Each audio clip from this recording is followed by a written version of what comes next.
Buying a home? Don't panic. Just listen to the rest of this podcast.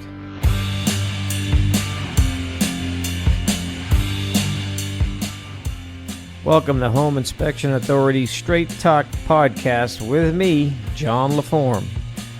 Are you a home buyer, a realtor, or maybe a home inspector? If you are, then this podcast is definitely for you.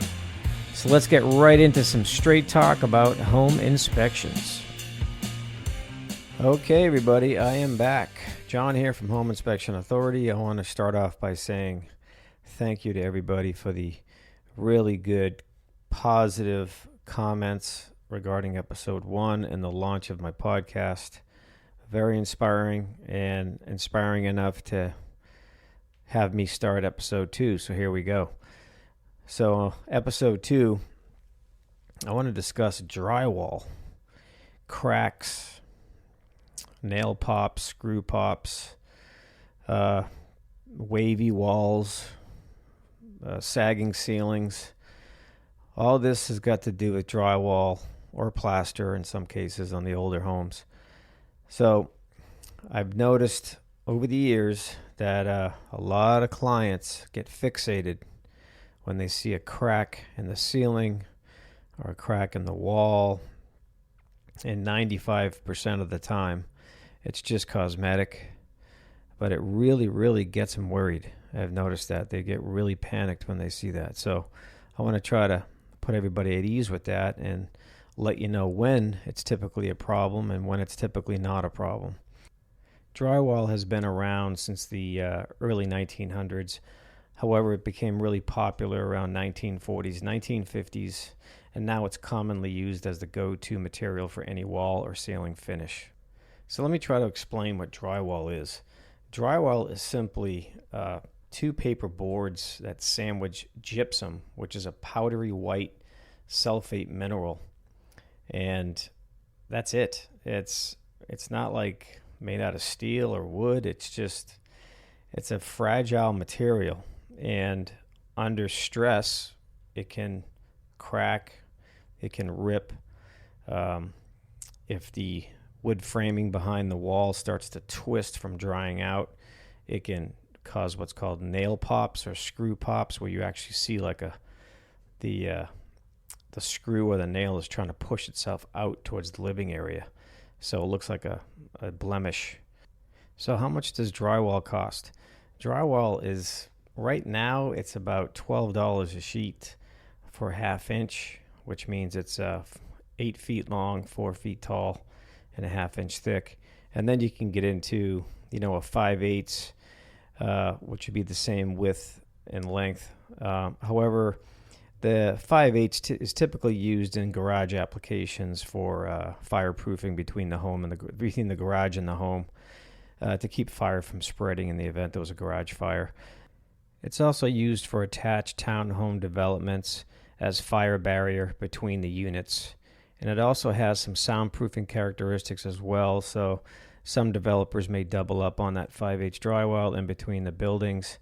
And that way you're going to get your fireproofing and a better sound barrier. So did you even know that drywall gets cut with a razor blade? That's how you cut it to size. You simply cut one side of the paper and you snap it, and then you run your blade down the backside, and that's how you cut your drywall. So another example of how fragile the material is. So if you're curious as to, hey, what is this stuff all about? Next time you go to Home Depot or Lowe's, just go to the lumber section and ask somebody to point you in the direction of the drywall or sheetrock, if you want to call it that. And just take a look at it. And I'm sure you're going to see a bunch of pieces of it laying on the floor, because every time somebody picks it up and bangs the corner on the ground, it breaks off. So it's very fragile if you're beating on it. But if it's installed correctly on a nice straight lumber wall or ceiling, and you shouldn't have too many problems with it as long as it's screwed down properly. If you see a crack that is perfectly straight, typically that is the seam between two sheets of drywall, and it may not have been taped properly, or for some reason it just came apart and it did not work out well. So a straight crack is typically not any kind of sign of a structural problem with your house. It's typically just a poor tape job where the two joints came together. Now, if you see a crack that is kind of jagged and you can actually see the paper tearing, and the crack is not going to be straight. It's very seldom you'll see them straight like that. However, that is a indication that there was movement at one time of the building. So because we live in California, we always have to consider that, hey, maybe the house just got shooken up real bad in the last earthquake and no one ever fixed it. And that's a good assumption. Most of the time, that's probably what it is. Now, understand, when you're getting your home inspected, your home inspector hasn't been to the house before, most likely, so he can't tell you how long it's been there. The best thing to do is ask the seller if they have any history with that crack. Did it just happen? Was it from years ago and they ignored it? Or did they patch it and it came back? Now, that's another point I want to go over real quick. If you see that a crack has been patched and then it's cracked again, well, then that may be indication of an ongoing issue with the building. One condition that may cause this could be expansive soil. I mentioned this in episode 1, and this is very possible that the property is on expansive soil. So if a crack keeps getting fixed and it keeps reappearing, that's a good indicator that that may be the problem. Another issue, along with the expansive soil, could be drainage issues. There's inadequate drainage. There's no roof gutters. All that can play a role in causing cracks around the house. If the right side of the house stays still, and then the left side of the house or the middle of the house starts to raise or lower, well, then that's how you can get cracks. Now, if the house you're looking at has just recently been remodeled and there's cracks throughout the house, then that's something I would be concerned about. If it has all new cosmetics inside, which means it may have new drywall, of course it has new paint everywhere, and that your home inspector or yourself may point out a lot of cracks in different rooms, then so that may be a current issue that needs to be evaluated to see what's causing it. When I see this condition, I typically come to the conclusion that before the remodel, the house had a lot of cracks in it. So once again, this could be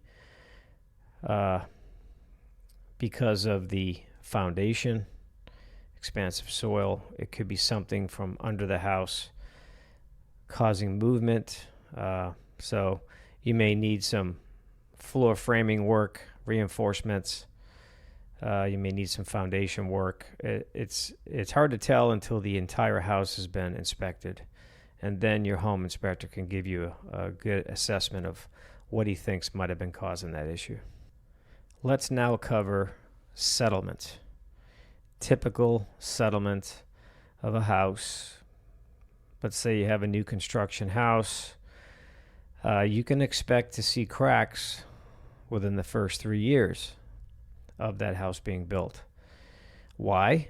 Because as the house is built, more and more weight are added to the structure, which means all that weight is transferring down into the ground. So if there was any soil that wasn't compacted completely, then it's going to settle until it finally compacts. So in other words, settling means movement. So if one side of the house settles and the other side doesn't, you may experience some tearing cracks, stress cracks, I like to call them. When I see torn drywall or crushed drywall, like it's forcing itself down on top of itself, then I refer to that as a stress crack. And that's all about movement. So the takeaway here is the house moves if it does move, that's how cracks happen. Now, has it stopped moving? Hopefully. Typically the case is, like I said, new construction, first 3 years you could experience some settling. Now, other homes are not that lucky, and that means there's a lot of settlement, and some of the settlement can be very severe, and the reason for that is man-made fill. Some homes are built, let's say, on an uneven grade, so the developer has to push dirt onto the property to make the pad big enough to cover the whole house structure, so that they can then dig the hole and pour the foundation. So let's say, for example, 75% of the soil the new house is sitting on is just natural soil. It's been sitting there forever. And then 25% of it is man-made, so which means a bulldozer pushed a bunch of dirt up to the existing dirt and they compacted it all down. Now, doesn't mean it was compacted perfectly correctly. So over time, man-made fill can then settle, and the rest of the soil does not move. So that alone can cause stress on the wood framing, which can twist, which can definitely cause some pretty significant cracks. But when that happens, typically you'll see floor deflection in the house, which means you get to one point in the house and the floor either goes downhill or uphill. In the case of settling, it's probably going downhill. But if you walk in the reverse direction, it's going to be going uphill. If the house you're buying has undergone a major remodel or had additional square footage added on, then you can expect to see cracks where the new addition connects to the old structure, the original structure.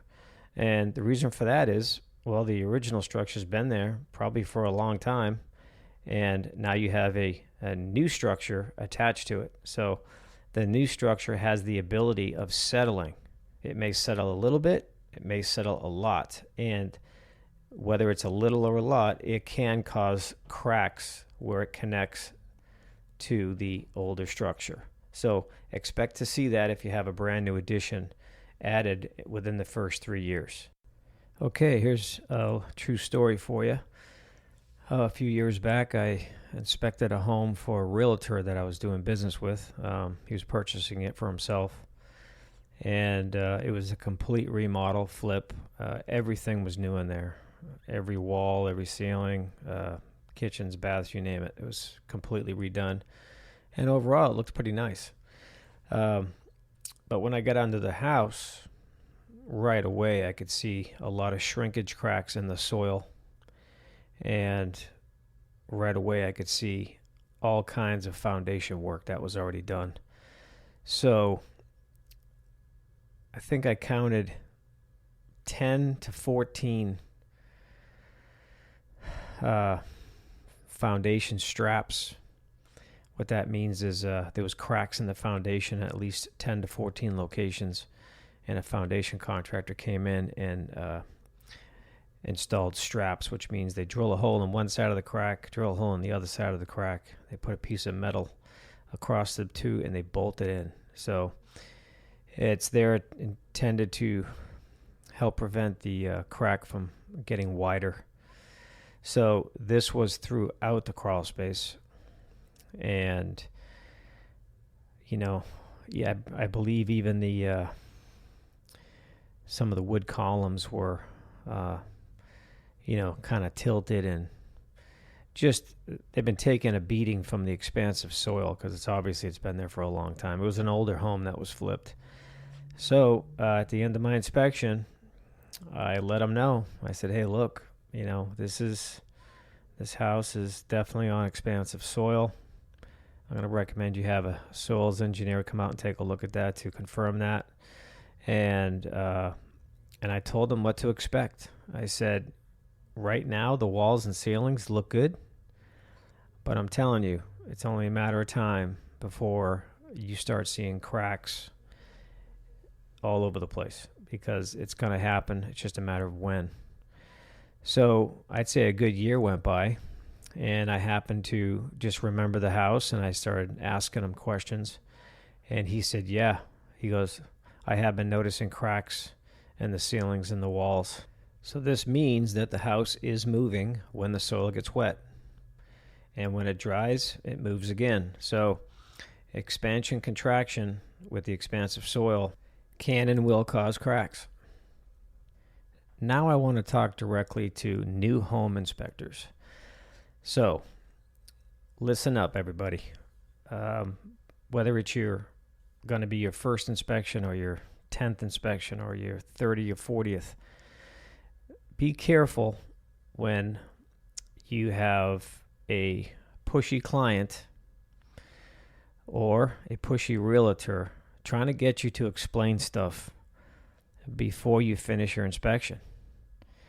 I do not recommend that you try to identify how a crack arrived on a wall or a ceiling until you have completed your inspection, which means you've evaluated the foundation, you've evaluated the attic, you evaluated the conditions around the house, like, is there drainage around the house? Is there rain gutters on the house? Is there any negative grade around the house, and so forth? You have to have all this knowledge already before you can honestly answer those types of questions. Now, if you start your inspection by doing the interior first, I would definitely not comment on those cracks. I would say, well, ma'am, well, sir, please, let me finish my inspection and I can better answer those questions. That's the smartest thing you can do. Because if you decide to take oh, that's an easy one, that's just a crack, don't worry about it. And then you decide to go into the house and then you see some major issues under there that probably caused the crack, you're going to sound like the fool for saying what you said prior to knowing the condition of the entire house. So do yourselves a favor. I'm giving you good advice. I've been down this road before. I've seen other inspectors put on the spot and just blow it and say stuff they shouldn't have said, and without having all of the information at hand. So make sure you have all the facts before you try to identify the cause of the cracks. Otherwise, you may put your foot in your mouth and sound like a fool. And if you do that, you're going to put doubt in your client's head about anything else you might have told them. So I'm trying to give you really good advice here. Stay away from those situations. Control the inspection and let them know you'll answer the questions when you're done. On occasion, I will find a sagging ceiling in a home that I'm inspecting. And typically it's an early 1900s home. So the ceiling may be still made out of plaster, and that's all very heavy. So what I do when I see that is I want to take a good look in the attic and see what's going on with the framing up in the attic, because back in the early 1900s, the framing members were much smaller than today's building standards. And what happens is those thin joists and supports, they'll split over time. They just split because there's this inadequate support over the years. And I would definitely not walk in that area if you're in the attic. And I would definitely not poke at that ceiling from below. You don't want to make it worse. And the important thing here is that's a safety hazard. If that ceiling was to fail and fall on somebody below, it could really hurt them. So you don't want to overlook a sagging ceiling when you're inspecting a house. You want to take a good look at that stuff. And like I said, it's typically in an early 1900s home. I don't typically see it otherwise. On occasion, if I can recall, I've seen maybe a few homes that had one room with a sagging drywall ceiling. And that turned out it just wasn't screwed properly, and it wasn't nailed properly, and it just started to fail over time. So something else to look for with drywall. Okay, so what causes a wavy wall. Why does my wall look like it has a curve or a bend in it? Well, that could be a few different things. That could be really poor framing, and it could be a condition where the wall that you're looking at is the wall that has all the plumbing vents running through it. And if it's an older home with cast iron, that pipe takes up a lot of space inside the wall.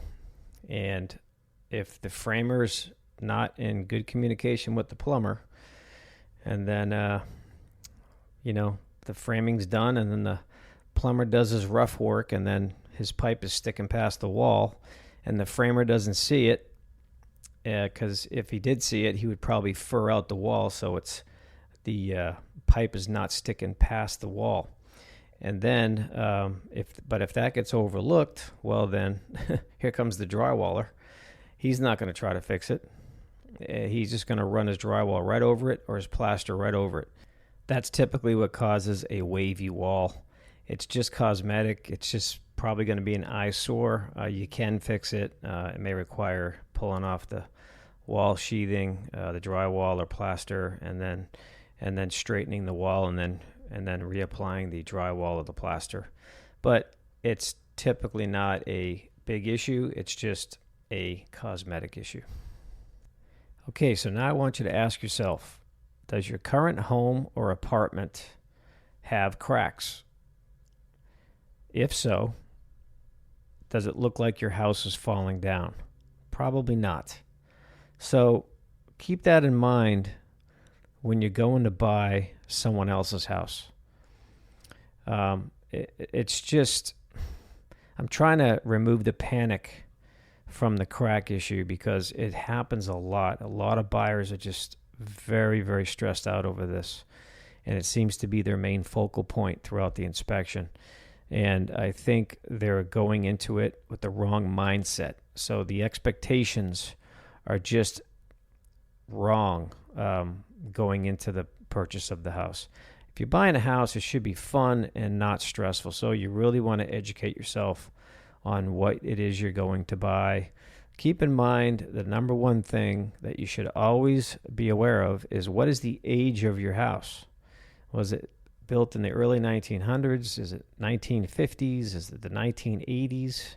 The age of your house plays a role in what might be wrong with your house. So that's why it's important to know the age. Just a reminder, drywall is only $12 a sheet. So if you have cracked drywall, it's an easy repair. Just get someone who knows what they're doing to install it, and you can just get rid of those cracks that are annoying the hell out of you. So that wraps up episode 2, the drywall crack saga. So thanks for listening, everybody. And full disclosure, I'm now going to do an infomercial about myself and my company. So here we go. Home Inspection Authority offers general home inspections, obviously. Also covers sewer camera inspections, swimming pool inspections, indoor air quality testing, and mold inspections and testing. So if you need any of those, give us a call, 800-950-8184. You can also visit my website, which has a lot of helpful information regarding my services. And you can also schedule online on the website. Also, I want to point out, if you enjoy comedy, you might want to check out my YouTube channel, because there's some funny stuff on there regarding what I find at work on a daily basis. So check it out.